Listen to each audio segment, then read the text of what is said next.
ბათუმის თოჯინებისა და მოზარდ მაყურებელთა სახელმწიფო თეატრის რეაბილიტაციის მწარმოებელი კომპანიის დაკავებული ტექნიკური დირექტორი გიორგი ოდიშვილი 20,000 ლარიანი გირაოს სანაცვლად გაათავისუფლდა. ბრალდებულის ადვოკატის დავით ჯაფარიძის თქმით, პროცესი გუშინ ბათუმის საქალაქო სასამართლოში გაიმართა. ადვოკატის განმარტებით, ბრალდებული გიორგი ოდიშვილი შეპსთქ ვინშაათის არა ტექნიკური მენეჯერის, არამედ ინჟინერის პოზიციაზე მუშაობდა და მას კომპანიის დოკუმენტაციასთან არ ქონია შეხება.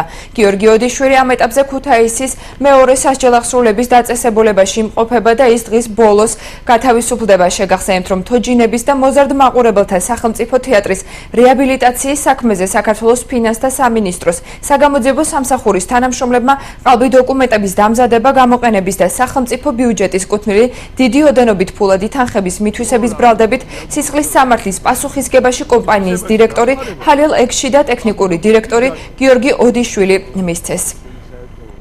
მოსამართლე ბეჟანიშვილმა არ დააკმაყოფილა არც ერთი მხარის შუამდგომლობა და გიორგი ოდიშვილის აღკვეთი ღონისძიებაც შეურჩია 20,000 ლარის ოდენობის გირაო. ფიქრობ, რომ მოსამართლე ბეჟანიშვილი მაინც სამართლიანად მოიქცა. რაც შეეხება ბრალდებას, ბრალდების მხარის მიერ ვერ იქნა წარმოდგენილი მტკიცებულება, რომელიც დაადასტურებს გიორგი ოდიშვილის მიერ ყალბი დოკუმენტის დამზადება გამოყენებაში ან თურქეთის მოქალაქის მიერ თანხების მითვისებაში დახმარებას. წარმოდგენილი მტკიცებულებებში არც ერთ გვერდზე, არც ერთ დოკუმენტში არ არის გიორგი ოდიშვილის ხელმოწერა.